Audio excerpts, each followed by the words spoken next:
Assalamualaikum warahmatullahi wabarakatuh. Selamat pagi siswa-siswi kelas 12 Madrasah Aliyah Man 3 Kota Padang. Pagi hari ini melanjutkan pelajaran akidah akhlak, kita akan membahas tentang musawwah atau persamaan darjat. Sebelumnya Bapak berdoa semoga Ananda, keluarga yang berada di rumah tetap dalam keadaan sehat walafiat dan menjalankan ketaatan kepada Allah Subhanahu wa taala. Amin ya rabbal alamin. Kita mulai belajar dengan membaca Bismillahirrahmanirrahim. Melanjutkan pelajaran kita minggu depan, kita sudah membahas masalah toleransi atau bagaimana sikap kita dalam kehidupan sehari-hari. Kita dapat menjaga sikap toleransi, karena dengan sikap toleransi tersebut akan tercipta kehidupan yang tenang, damai, dan saling menghargai. Selanjutnya kita akan belajar tentang musawwah. Musawwah dalam bahasa Arab berasal dari kata sawaun, yang artinya adalah sama, persamaan darjat. Di gambar ini Ananda bisa melihat biasanya istilah persamaan atau persamaan darjat itu sering kita dengar dalam bidang hukum, bahwa hukum itu tidak mengenal perbedaan, tidak mengenal kasta, hukum tidak mengenal pangkat jabatan, tapi orang di mata hukum itu sama, atau diistilahkan dengan kata sawaun, sama di mata hukum. Selanjutnya, sawaun berarti meratakan atau menyamaratakan.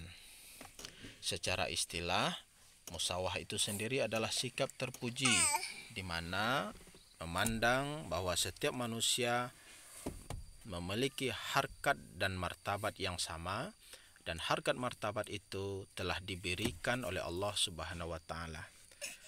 Tidak didapatkan dan tidak bisa diambil oleh siapapun atas nama apapun, karena itu menjadi hak asasi makhluk manusia yang telah diberikan oleh Allah Subhanahu wa taala.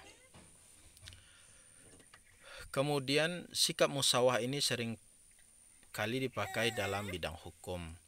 Nah, seperti yang sudah Bapak sampaikan tadi, menyamaratakan hukum terhadap seseorang, bahwa di dalam hukum seharusnya kita bisa bersikap adil.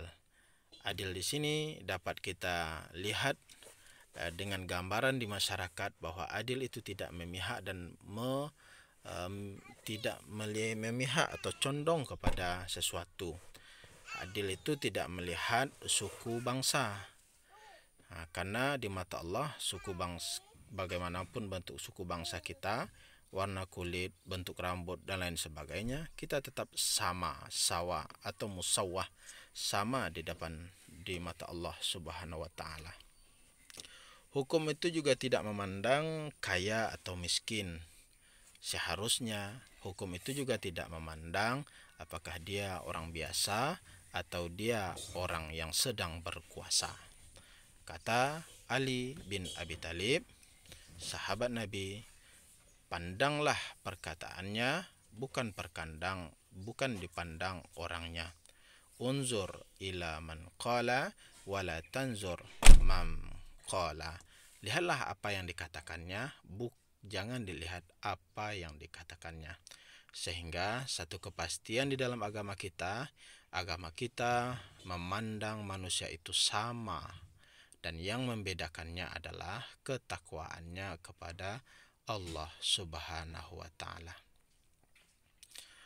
Menurut Muhammad Ali Al-Hashimi dalam kitab beliau Manhaj Al-Islam fi Al-Adalah wal Musawwah, beliau berpendapat bahwa prinsip-prinsip musawwah dalam ajaran Islam itu terdiri dari satu, persamaan adalah buah dari keadilan. Maka tidak bisa dilepaskan antara keadilan dan sikap musawwah. Seperti yang Bapak sampaikan tadi, agama kita tidak memandang seseorang dari kasta-kasta, tidak memandang seseorang dari sudut kemampuan, apakah dia orang biasa atau orang sedang berkuasa. Di mata hukum semuanya harusnya sama, dan keadilan tidak boleh tajam ke bawah, tumpul ke atas. Yang kedua, setiap manusia sama derajatnya dan tidak ada keistimewaan tertentu di hadapan di dalam agama Islam. Tidak ada perbedaan antara orang Arab dengan orang non-Arab. Tidak ada perbedaan antara orang Ajamiyah, orang di luar Arab dengan orang Arab. Karena pada prinsipnya semuanya sama selagi mereka beriman dan bertakwa kepada Allah Subhanahu wa taala. Begitupun seharusnya kita tidak melihat orang tertentu dalam kacamata yang berbeda. Yang ketiga, memelihara hak-hak non-muslim. Sekalipun mereka berbeda keyakinan dengan kita, tetapi mereka adalah sama antara kita dengan mereka, sama sebagai makhluk ciptaan Allah. Ayah dan ibu, terus ke atas nenek moyang kita dengan mereka sama, yaitunya bernenek moyangkan Adam dan Siti Hawa. Sehingga tidak ada alasan bagi kita untuk membenci mereka, memusuhi mereka karena mereka adalah non-muslim. Yang keempat, persamaan derajat antara laki-laki dan perempuan. Ini juga yang kemudian diangkat oleh agama kita, bahwa dahulu antara anak laki-laki dengan anak perempuan ini sangat besar atau sangat banyak ketimpangannya. Anak laki-laki diizinkan bekerja di luar, sementara anak perempuan hanya diperbolehkan hanya berada di rumah atau belajar di rumah. Anak laki-laki boleh menuntut ilmu setinggi apapun, tetapi hanya anak perempuan dibatasi pada tempat-tempat tertentu. Kemudian ini dihapus oleh Islam, dan hak-hak perempuan, hak anak, hak orang-orang yang terkucilkan itu diangkat kembali oleh Al-Quran. Sehingga hari ini kita bisa melihat perempuan bisa bekerja, bisa menjabat di beberapa jabatan strategis, bisa menuntut ilmu setinggi-tingginya dan lain sebagainya. Yang kelima, persamaan sosial di masyarakat antara golongan menengah, antara golongan bawah ataupun dengan golongan atas. Seharusnya itu ketika mereka berhadapan di depan pengadilan, maka pengadilan tidak memandang mereka sebagai orang bawah, mereka sebagai orang biasa, atau mereka memandang sebagai orang yang sedang berkuasa. Hukum harus tetap diperlakukan sama. Yang keenam, persamaan manusia di depan hukum. Yang ketujuh, persamaan dalam pendapatan mendapat jabatan publik.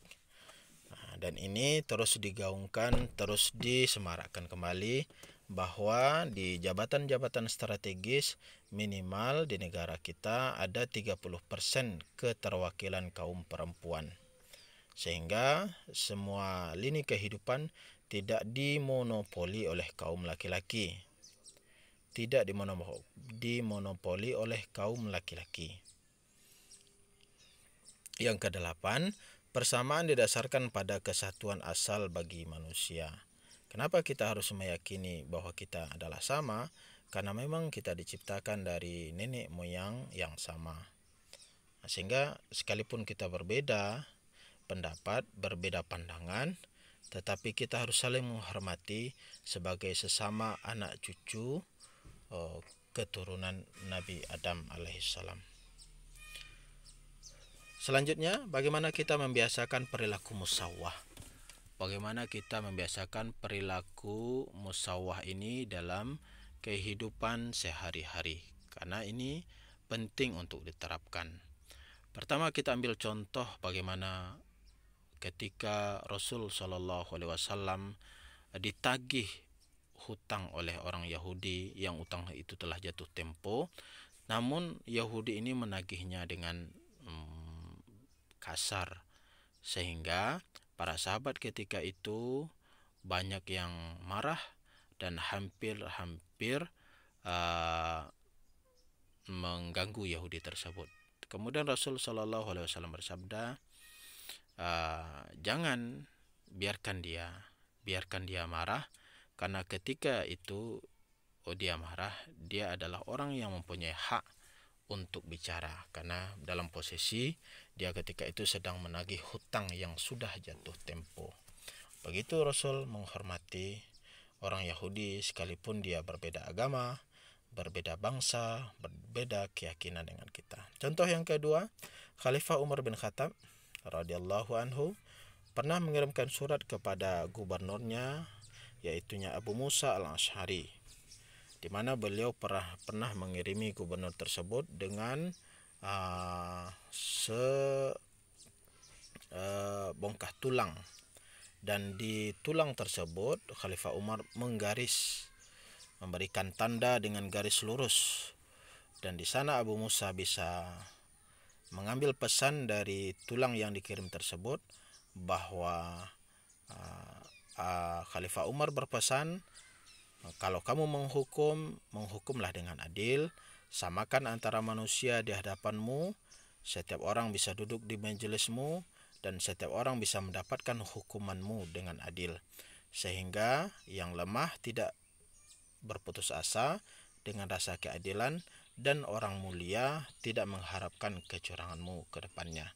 Begitu tegas sikap Khalifah Umar bin Khattab agar manusia bawahannya, para gubernurnya dapat berlaku adil, dan itu seharusnya menjadi contoh dalam kehidupan kita untuk saat ini, di mana terkadang karena pakaian yang dipakai orang menjadi merasa hebat, karena jabatan yang disandang orang menjadi merasa sangat mulia, tetapi hal itu tidaklah sejalan dengan apa yang diajarkan oleh agama kita.